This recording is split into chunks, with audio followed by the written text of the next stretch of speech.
Ruminçede sıpatlar nähillonýar, şoňa seredip geçelim. Türkmençede bilşiňiz ýaly ilk bilen sıpat soň at gelýär. Meselem, ak maşin, ýaşyl alma, uly öý. Ýöne ruminçede tersine.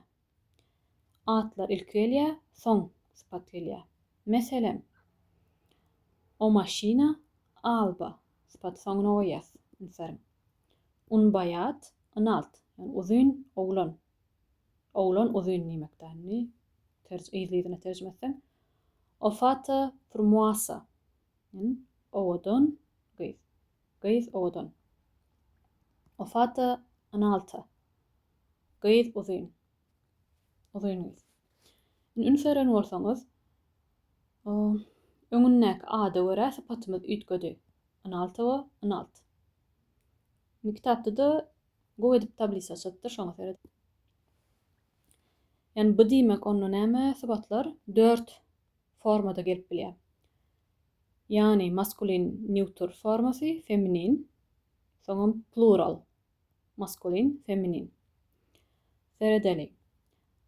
Maskulin neuterda bira sypatyň yani soňy hiç tasyz bolup bilýär. Ýa-da u diýmeli. Bun, suplu. Feminin bolsa ýumşak a diýmeli.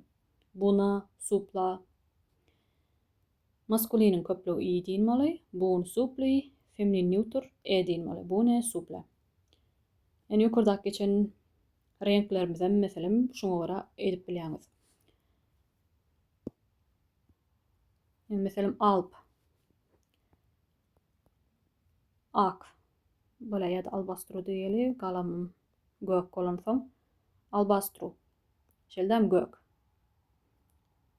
Munyň feminin nähili bolar? Albastra. Köplügi näme bolar?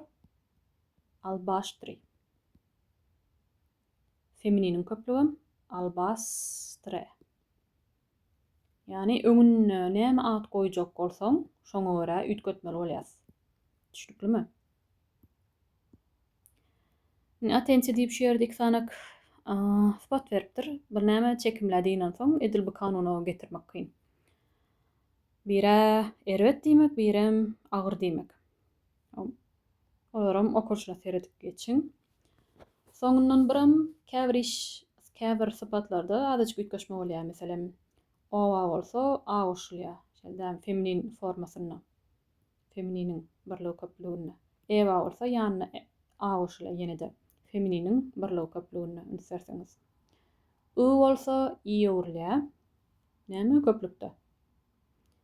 Ýumşak ada e öwrilýär. Ýene-de köplükde.